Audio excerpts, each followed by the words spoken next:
नमस्कार दोस्तों, मुख्यमंत्री ममता बनर्जी के लिए एक अच्छी खबर निकलकर सामने आई है। आपको बता दें, नंदीग्राम सीट पर शुभेंदु अधिकारी से ममता बनर्जी को शिकस्त का सामना करना पड़ा था। इस हार के बावजूद भी ममता बनर्जी ने तीसरी बार मुख्यमंत्री पद की शपथ ली। हालांकि ममता बनर्जी को यानी तृणमूल कांग्रेस को बम्पर जीत मिली। हालांकि ममता बनर्जी के नंदीग्राम सीट से हारने के बाद तृणमूल में काफी गमगीन माहौल रहा, जिसके बाद ममता बनर्जी ने चुनाव आयोग से इस सीट पर रिकाउंटिंग की मांग की थी, जिसके बाद चुनाव आयोग ने इस मांग को ठुकरा दिया था। लेकिन अब ममता बनर्जी तीसरी बार मुख्यमंत्री पद की शपथ ले चुकी हैं। लेकिन संवैधानिक नियमों के मुताबिक ममता बनर्जी को अगले 6 महीने के भीतर किसी न किसी विधानसभा सीट पर जीत दर्ज करनी होगी। ऐसे में पार्टी के कौन से विधायक ममता बनर्जी के लिए अपनी सीट खाली करेंगे, अब इसको लेकर अटकलों का बाजार गर्म हो गया है। इस पर कोलकाता के पूर्व मेयर शोभन चटर्जी की पत्नी, जो कि विधायक हैं, रत्ना सामने आई हैं। जहां बेहालापुर से इस बार विधायक के तौर पर चुनी गई रत्ना ने कहा कि अगर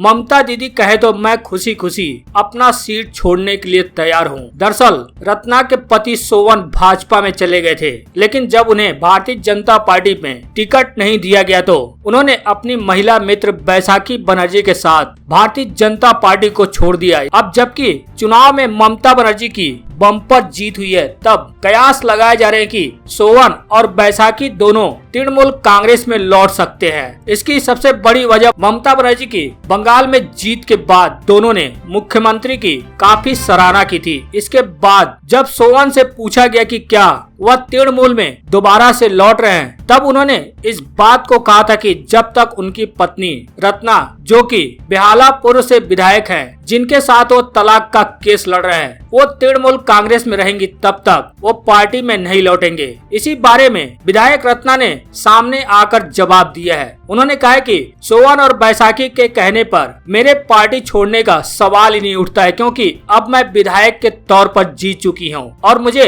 पार्टी से भगाया नहीं जा रहा है। लेकिन सबसे बड़ी बात उन्होंने ममता बनर्जी के लिए कही। उन्होंने कहा कि अगर दीदी कहेंगी तो वो खुशी खुशी उनके लिए अपनी सीट छोड़ दूंगी। हालांकि शोभन और बैसाखी के तृणमूल में वापसी की संभावना के बारे में पूछे जाने पर उन्होंने कहा कि इस बारे में वह कुछ भी नहीं कहना चाहती। यह पूरी तरह से शोभन, बैसाखी और पार्टी का मुद्दा है और वे आपस में समझेंगे, लेकिन मैं दीदी के कहने पर अपनी सीट छोड़ने को तैयार हूँ। लेकिन अब तक तृणमूल पार्टी से विधायक रत्ना चटर्जी के इस बयान पर ममता बनर्जी ने अब तक कुछ नहीं कहा है। क्या ममता बनर्जी रत्ना चटर्जी को अपनी सीट छोड़ने के लिए कहेंगी या फिर ममता बनर्जी किसी और सीट को चुनेंगी? बहरहाल इस सवाल का जवाब अब तक नहीं सामने आया है। इससे जुड़ी खबरों को जानने के लिए बने रहिए सच मीडिया के साथ। जाते जाते चैनल को जरूर सब्सक्राइब कर लें, साथ ही घंटी को बजाना बिल्कुल ना भूलें।